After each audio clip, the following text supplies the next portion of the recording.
Halo, kembali lagi bersama saya Yulia Lailatul Fitria Wulandari dan kali ini kita akan membahas mengenai bagaimana cara membuat learning management system sederhana dengan menggunakan Google Sites.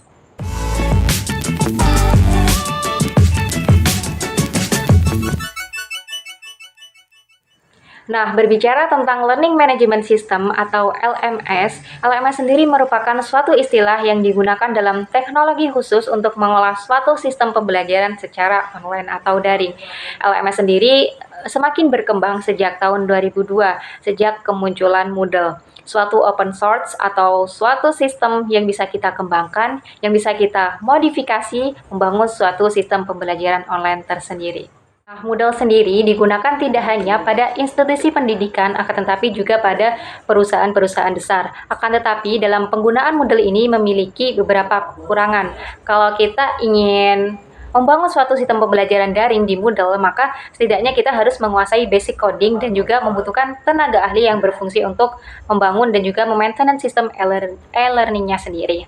Kan tetapi bagusnya sekarang ini ada banyak platform yang menyediakan LMS dengan sistem yang lebih mudah. Misalnya saja Google Classroom, Edmodo, Schoology, dan masih banyak lagi yang lainnya.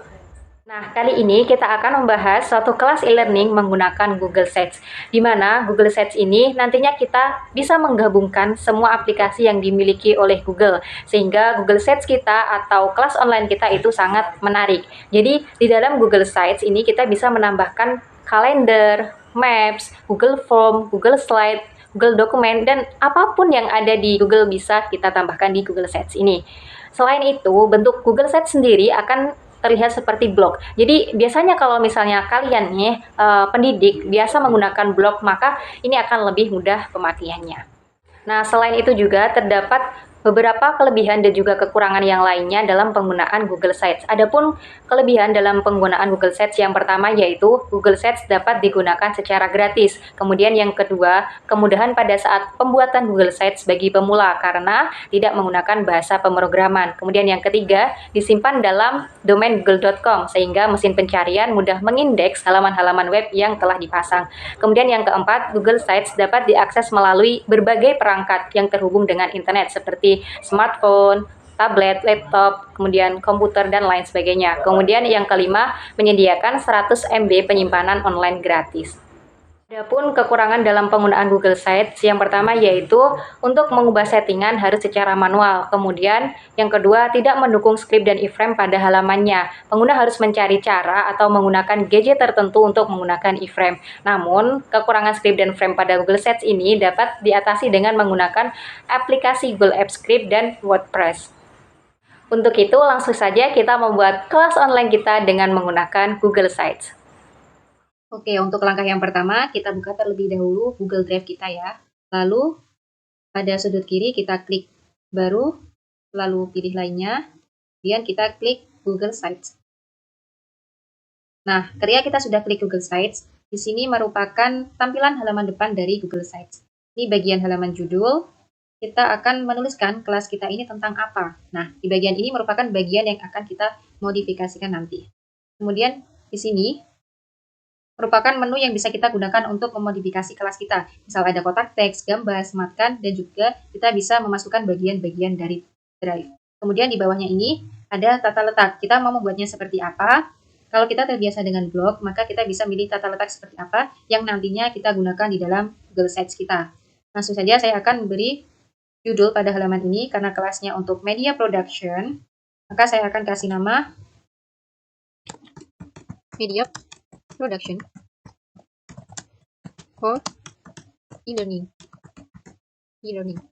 Nah, kemudian kalian bisa atur ini ya posisinya seperti apa.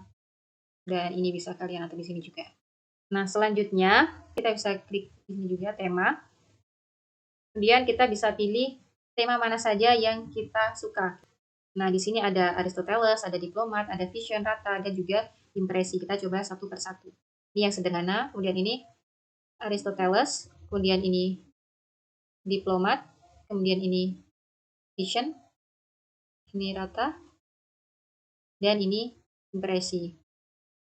Sepertinya saya lebih suka yang ini ya, yang vision. So, saya pilih yang vision.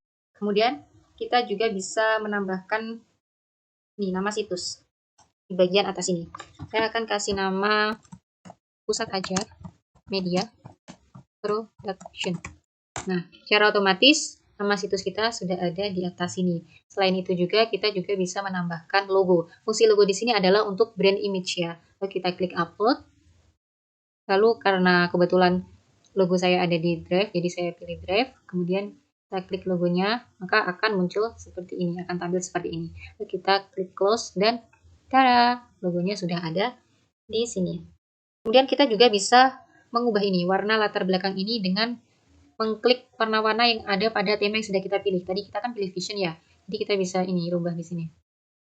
Ini seperti ini. Nah, sekarang kita akan mendekorasi situs ini dan kita akan memilih tata letak yang kita mau di bagian samping ini. Dan saya akan memilih yang ini.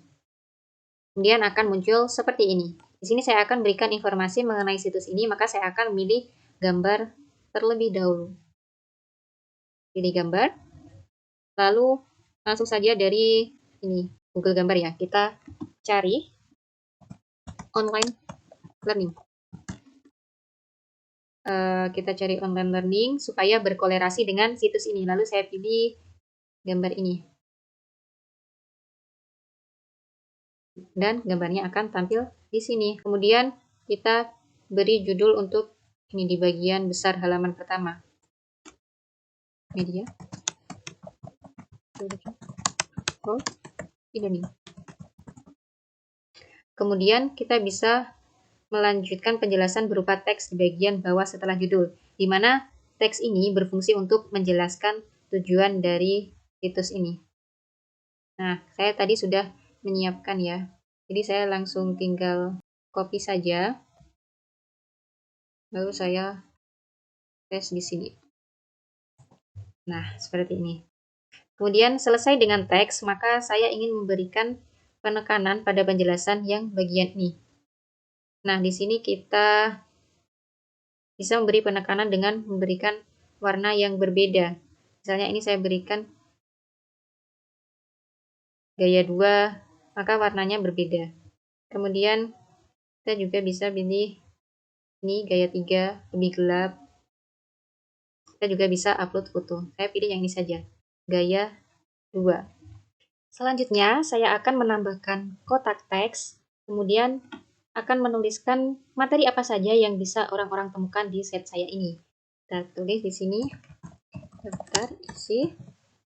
Lalu kita bisa menyesuaikan ukuran hurufnya dan juga posisinya. Ini kita buat judul, kemudian kita bisa pilih, bisa bold, bisa kita pilih ukurannya, bisa kita rata tengah, rata kanan, dan rata kiri. Nah, seperti itu.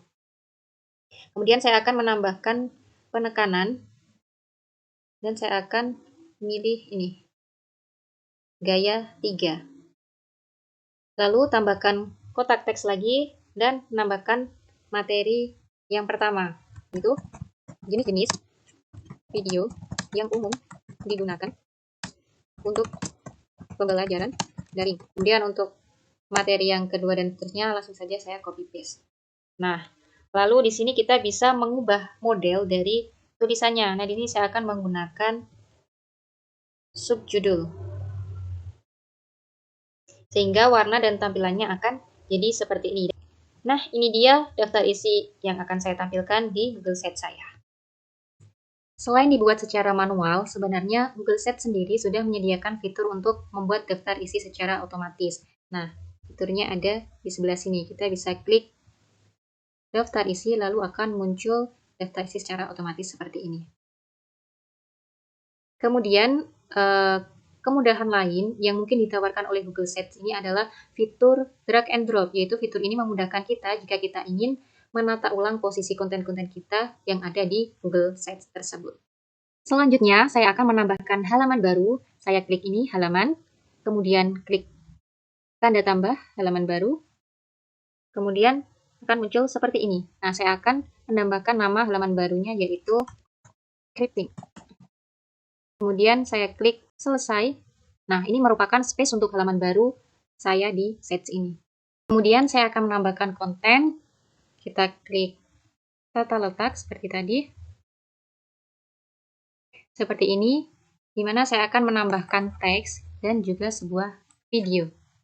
Dan di sini saya akan membuat judul, membuat naskah untuk video pembelajaran. Kemudian menambahkan teks penjelasan yang sudah saya siapkan sebelumnya, tinggal kita copy paste saja. Kemudian saya akan menambahkan media. Bagian sini klik, saya akan masukkan YouTube. Mencari video dengan mengetikkan kata kunci atau judul dari video tersebut. Nah, di sini saya akan menggunakan video tutorial membuat storyboard untuk e-learning.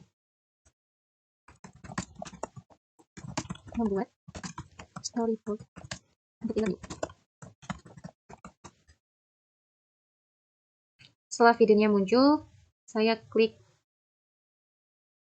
pilih, kemudian video akan muncul di tempat media. Kita juga dapat menyesuaikan posisi media dan teks sesuai dengan keinginan kita. Lalu di sini saya akan menambahkan satu file yang bisa di-download, yaitu contoh storyboard. Maka saya akan menambahkan sebuah tombol yang bisa di-download oleh orang-orang yang mengunjungi set saya. Kita klik bagian sisipkan, lalu kita scroll ke bawah, dan kita klik tombol, kemudian akan muncul seperti ini, dan kalian bisa memberikan nama tombol sesuai dengan yang kalian mau. Contohnya kita kasih nama download. Dan pada bagian tautan ini kalian bisa salin link dari file yang akan di-download. Dan kita sisipkan. Pastikan file yang bisa di-download tersebut berada dalam settingan publik. Dan tombol download pun sudah ada di sini. Kemudian bisa disesuaikan dengan ukuran yang Anda inginkan. Kita juga bisa mengedit lagi, misalkan mau ganti nama, download storyboard gitu. Dan kita perbarui. Nah, gini kita bisa sesuaikan ukurannya juga, kita perbesar. Seperti itu. Sebaiknya setelah menyelesaikan sesuatu, kita bisa mempreview bagaimana tampilan dari Google Sites kita dengan klik preview atau perhatiin jauh ini ya. Kemudian kita bisa lihat apakah sudah cocok atau belum. Seperti ini. Nah, kemudian di sini juga disediakan tampilan dalam bentuk handphone, tab, dan juga laptop, maka akan tampil seperti ini. Kita kembali ke halaman awal. Nah, di daftar isi tadi, saya ingin menyertakan atau insert link ke halaman scripting saya di bagian ini. Maka saya akan klik, lalu akan saya tambahkan insert link. Nah, maka akan muncul situs. Nah, saya pilih halaman scripting, lalu terapkan. Jadi nanti pada saat di perhatiin jauh, seperti ini saya lihat lewat laptop saja. Kemudian ketika saya klik bagian scripting, maka saya akan langsung menuju ke halaman scripting, atau saya akan langsung menuju ke halaman kedua dari set saya ini. Dan jika saya klik tombol yang tadi saya buat, maka ini akan menuju ke file yang dapat kita download di Google Drive saya. Nah, kita bisa download di sini. Nah, berikut merupakan fitur-fitur yang dapat Anda tambahkan di Google Sites Anda, seperti ada carousel gambar, kemudian ada tombol, ada pemisah, kemudian Anda juga bisa langsung masukkan video YouTube, kemudian ada kalender yang berfungsi juga untuk menotifikasi murid-murid Anda akan pelajaran tertentu atau akan event-event tertentu yang akan Anda lakukan di kelas Anda. Kemudian Anda juga dapat menambahkan peta, kemudian juga bisa masukkan dokumen, slide, spreadsheet, Google Form, dan diagram. Langkah yang terakhir yaitu mempublish sites Anda. Nah, di sini ya. Nah, di sini Anda bisa mengetikkan alamat web Anda dengan Pusat Ajar Media Production. Anda juga dapat memberikan langsung URL custom, misalnya www.pusatajrmediaproduction.com melalui kelola, kemudian langsung ke setelan, dan Anda bisa mengetikkan domainnya di situ. Kan tetapi kalau Anda ingin membuat domain tentunya akan berbayar. Nah, jangan lupa juga men-setting siapa saja yang dapat mengakses sites Anda ini. Di sini saya akan membuat aktif publik. Maksud ini. Jadi akan bisa dilihat siapa saja yang memiliki link atau yang saya berikan linknya, dan juga dapat muncul di pencarian Google. Kemudian kita klik selesai. Nah, ini dia berikut merupakan link dari Google Sheet saya. Ini dapat Anda bagikan ke teman-teman atau murid-murid Anda yang ingin melihat materi Anda. Nah, itu tadi bagaimana mendesain kelas virtual kita dengan menggunakan Google Sites. Saya harap video ini dapat bermanfaat bagi kalian, para pendidik, agar dapat membuat kelas lebih interaktif dan juga lebih menarik. Sampai ketemu di materi-materi selanjutnya. Bye-bye!